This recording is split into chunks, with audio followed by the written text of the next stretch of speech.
Hi guys, welcome to another edition of Averaging. Today we are going to be making a pizza. Specifically today we're going to be doing a bread flour pizza. You can use all-purpose flour. The big difference is going to be in the crust. It's going to have more of a hand-tossed, kind of that thicker, breadier crust if you use bread flour, as opposed to the all-purpose flour is going to be like a thinner crust. Either way, it should work out pretty well, but for this recipe, I do recommend going to get bread flour specifically. Okay, so let's get started.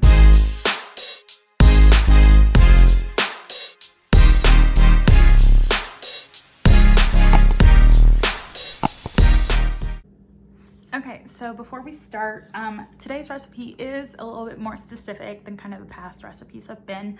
It calls for like warm water, bread flour, yeast. So follow along as best as you can. If you don't follow along specifically, the pizza probably will not end up as good as you want it to. But I will happily help out as I go along to all the instructions, okay? So the first thing that we're going to need to do is get warm water. So just make sure that the water is not scalding, but also like not cold. This recipe specifically calls for warm water. So, just make sure that whenever you do the little hand thing from the tap water that it is, you are able to kind of put your hand in there comfortably. So it's not like scalding. And we're gonna need 1.5 cups of that. So because of the temperature, what I recommend is whatever mixing bowl you're using, go ahead and grab that mixing bowl and bring it directly over to the sink so that you can put the water straight from the measuring cups into the bowl. So that way you won't have to worry about spilling or the temperature changing, anything like that. Okay, so I forgot to say, make sure that you fill up the 1 cup measuring cup and the 1/2 cup measuring cup at the same time. This will also add to the consistency of the heat of the water whenever you're pouring it into the bowl. So you won't have to kind of fumble around to find the correct measuring cups. You have them both, fill them both up with the same water at the same time, okay? Okay, next step, we're going to add 2 teaspoons of sugar into the hot water, as well as a whole packet of yeast. Now, yeast is super hard to find, especially right now, since everyone's baking bread and etc. So I kind of recommend going to Amazon and finding yeast. There's a difference between instant yeast and active yeast. I recommend getting the instant yeast just because the active yeast, you kind of have to wait for 5 minutes for it to proof before you add the rest of the ingredients in. That is the literal only difference. The end result has no different change. So go ahead and get the instant if you can find it. They come in these little packets. You can also find them in like bigger packages, but it depends on if you start to get interested in cooking and baking and stuff like that. That's when the yeast really comes into play. So it just depends on what you want to use. So for this recipe, it calls for the full packet. So this is 2 1/4 teaspoons of yeast, and I'm using the instant yeast. So we're just gonna put it directly into the warm water, also with the sugar. All right, and so since this is the instant yeast, we don't have to wait for it to proof. So then we can go ahead and add in all the other ingredients as well. So we have 3.5 cups of bread flour. So again, super important, bread flour. If you use all-purpose flour, I do not know that this recipe will work, okay? So just an FYI, 3 1/4 cup of bread flour. Make sure you keep just kind of a little flour off to the side just in case this ends up tacky. You can always add a little bit more flour to get it to the consistency that we want. Okay, next we are going to add 2 tablespoons of olive oil. And then 2 teaspoons of salt. All right, so after that, if you don't have a stand mixer, which I recommend getting for the pizza if you start doing it, use a wooden spoon, flour the wooden spoon to start stirring. You are going to have to knead it by hand once everything gets together. Otherwise, use a dough hook and put this bad boy together and we'll have it come together. This is the dough hook, FYI, if you haven't used your stand mixer that often. So put it on there, put her down. I usually put it on 1. You can do it on 2, but 1 is just the easiest. We're gonna do this for about 5 minutes, 5-6 minutes, until it comes together, and then we can take a look at if it needs water, if it needs more flour, whatever the case may be. Okay, so 5 minutes went by, 5-6 minutes, whatever it was, went by. As you can see, it's sticking a lot, and that's not really what we want. We want it to be consistently all together. So like I said, you see that you really don't want it to stick over here. So ultimately what we're gonna do is we are going to add a little bit more flour as soon as I get it off this dough hook. Just gotta work my way down. Let's see. So if it comes out like this, just a little bit like tacky and gooey, that's really not what we want. We want it to be a lot smoother. So it shouldn't really be sticking to your fingers, kind of like that. So I'm gonna start off with adding just another 1/3 cup of flour. And that should hopefully do the trick. So just, kind of sprinkle it out on there. If you want to put your hand in there, that's totally fine. I can't even talk today.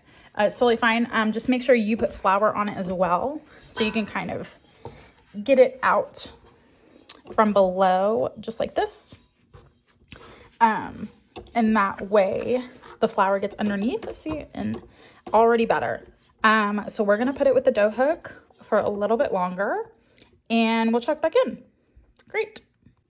Okay, so see, we were able to get it out smoothly. Here we go. It doesn't stick to my hand like it was earlier with that tacky feeling. If you pull this out and there's like a lot of flakes left over, that means there wasn't enough water. So just make sure you add it just a tiny bit. Don't add more than maybe a couple tablespoons of water if need be. Okay, so it should really be like this, just a nice smooth dough ball at this point. If you are kneading it, just so you know, this is how you knead it. Use both hands. Obviously I'm holding the phone. This is how you knead it. You'll knead it for about 5 minutes. So that will be quite the arm workout, which is why I recommend, if you do like this recipe and are like, oh, I want to make pizza all the time, get one of these bad boys. It'll come out super handy. So next step is to let this dough rise. So what we're going to do is we are going to put olive oil in this bowl. You can use whatever bowl. If you want to use the mixing bowl that you were already using, that's awesome. Less dishes. That's what I'm going to do. So just put olive oil directly into the bowl. And what we're going to do is we're going to let this guy sit for about an hour, 2 hours. You can let it overnight also, up to you, but we're going to let it rise and then we'll go from there. I did forget to say on the olive oil, this isn't an exact measurement, just kind of sprinkle it on there. Let me remove this dough hook. And essentially what you'll do is you'll take this guy, you'll just kind of roll it in there. It's going to coat with olive oil super fast, super easy. So don't really worry about if there's enough olive oil. Just make sure that you cover the dough ball fully. Okay. All right, so we're gonna let it sit there. We're gonna cover it with the kitchen towel, and like I said, an hour to 2 hours. If you want to do it overnight, you totally can. But we'll probably come back in about an hour. Okay, so our dough has risen pretty well. I think it's been an hour, 2 hours, something along those lines. So now what you're gonna do is don't punch it hard, but you're literally just gonna punch it, and you see how it kind of deflates there. Then you're going to take it out. From here, you can divide it because you're not gonna, you could make a pizza with all of this, but it would be a massive pizza. But you are going to divide this into, I did thirds, and then save the other pizzas, the other dough for pizzas at a later date. Or if you want to make 3 personal pizzas, by all means, please have at it. But, you know, all this dough, it makes for a lot. So I recommend saving it for a later date after you use what you're going to use today. Great. So when your dough is ready, what we're going to do is we're just going to stretch it out. You guys, you can do the steering wheel is what this is called. You can also just kind of put it flat and poke around. Whatever you feel comfortable doing. My biggest thing is don't get stuck on it being a circle. I think we've all had square pizzas before in our lives. You know, the taste is not going to change just because it's not in a circle. So don't let that discourage you. One thing I would recommend to do is make sure that there's no holes. So when you start to stretch, you can see that little hole right there.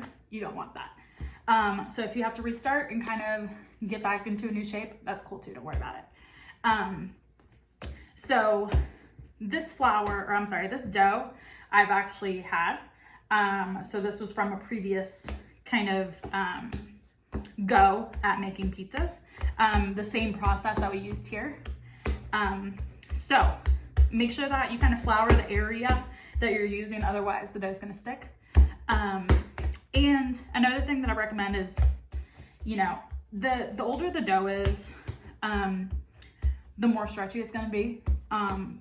As soon as it kind of gives that way. So you don't want to overstretch it. Don't want to overstretch it. You want to leave a little bit of kind of that crust at the end. The thicker it is, the more it'll rise. So if you want a thin crust pizza, obviously spread it out more, because then that'll get your thin crust for you. Okay, so now I am going about this. I think this is pretty good. It's gonna be pretty small.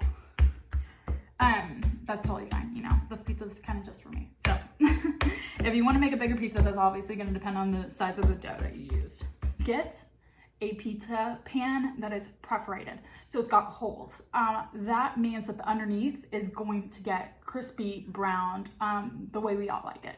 I have used ones that say it's a pizza pan, but it's thicker, and I never got the underneath side to brown until I used one of these.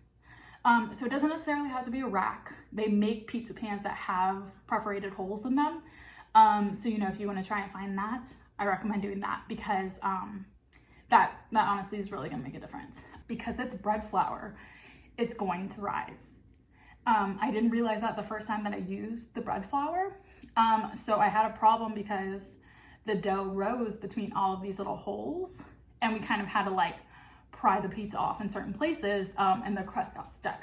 So, you know, pan it, olive oil both sides of the dough, whatever you see fit, to see if we can avoid that. Yeah.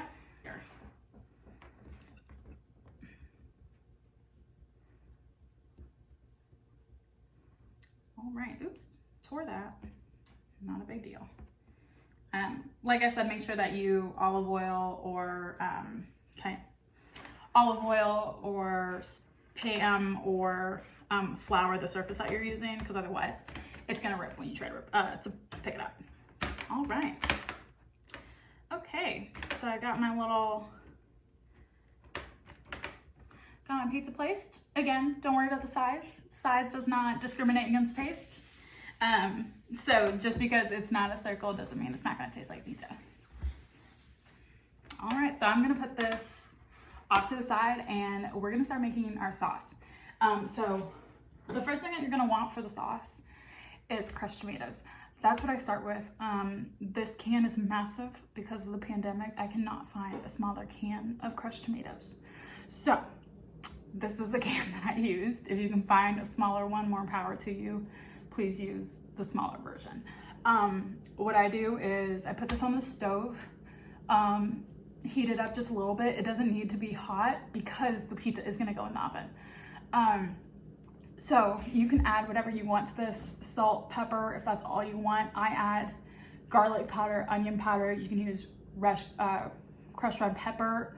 Italian seasoning, all of the above. Honestly, this part is strictly to your taste. So if you want to go super simple and just like the taste of crushed tomatoes, you can totally do that too. So I like to add, like I said, I like to add pepper, garlic powder, onion powder, Italian seasoning, and that's it.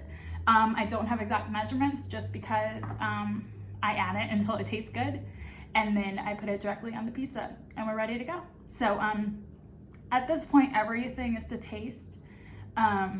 You know, if you don't want cheese on your pizza, if you want to do like fresh mozzarella instead of like the shredded Kraft mozzarella, you can do that. If you want to do, you know, bacon, I'm going to do pepperoni. You can do Italian sausage. You can do, you know, a full veggie pizza. Everything going forward is 100% up to you. So let's go. Okay, so for the sauce, we start with the crushed tomatoes. I don't really measure out all the add-ins that I do, just because everything's to taste. So if you don't like onion powder, if you don't like garlic powder, if you don't like Italian seasoning, you know, don't add that stuff. If you just want salt and pepper, great place to start. So for me, I'm going to add just a little bit of the garlic powder, a little bit of the onion powder,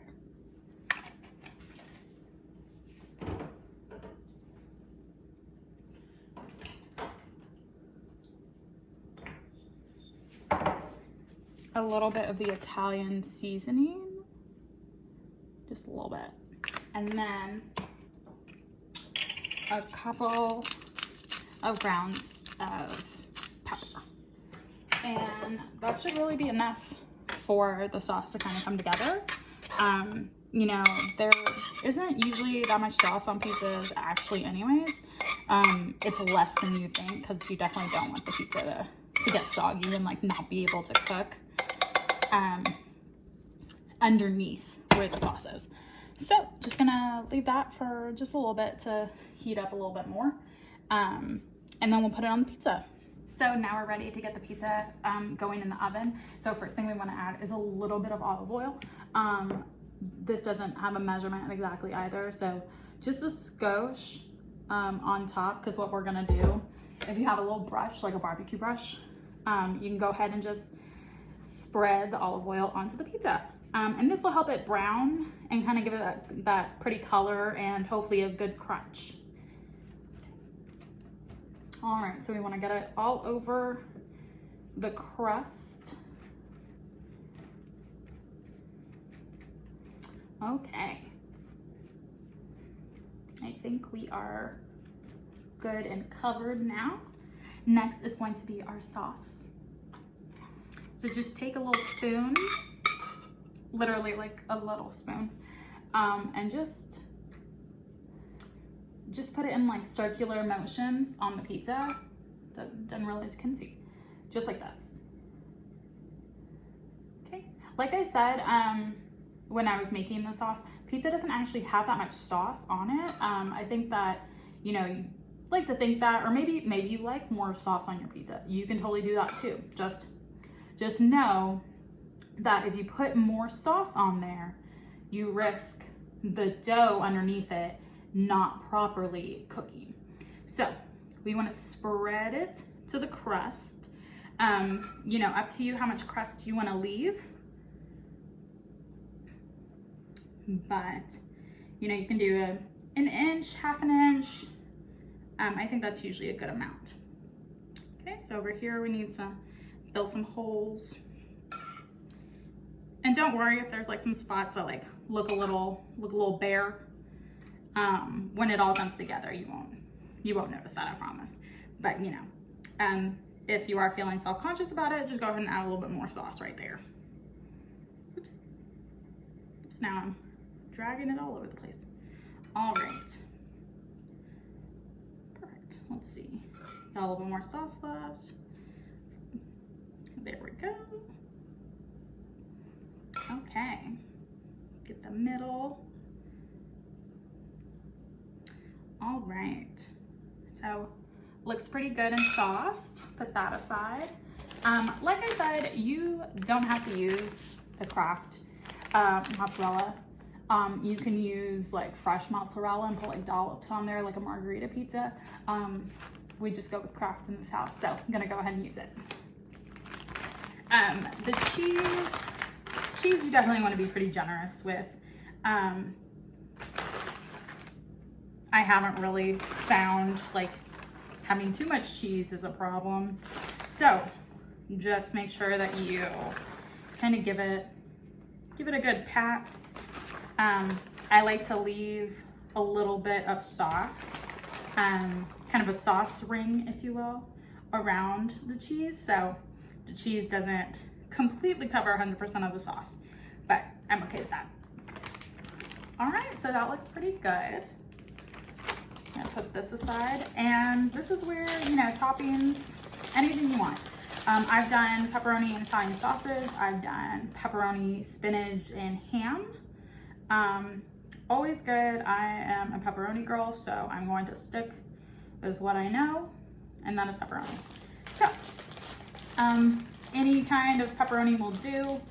I don't know what kind of brand this is, but I don't really like the Hormel pepperoni, so I didn't get that one. But there you go. It's a nice, beautiful little pizza, and it's ready to go in the oven. So the oven will be 500 degrees. If your oven doesn't go up that high, don't worry about it. You can totally do 450, and it might not even change the time. I do it about 8 minutes, anywhere between 5 to 10 minutes. Up to you. And then I like to turn off the oven and let it sit for another 2 minutes just in the hot oven. You can hit it with a broil.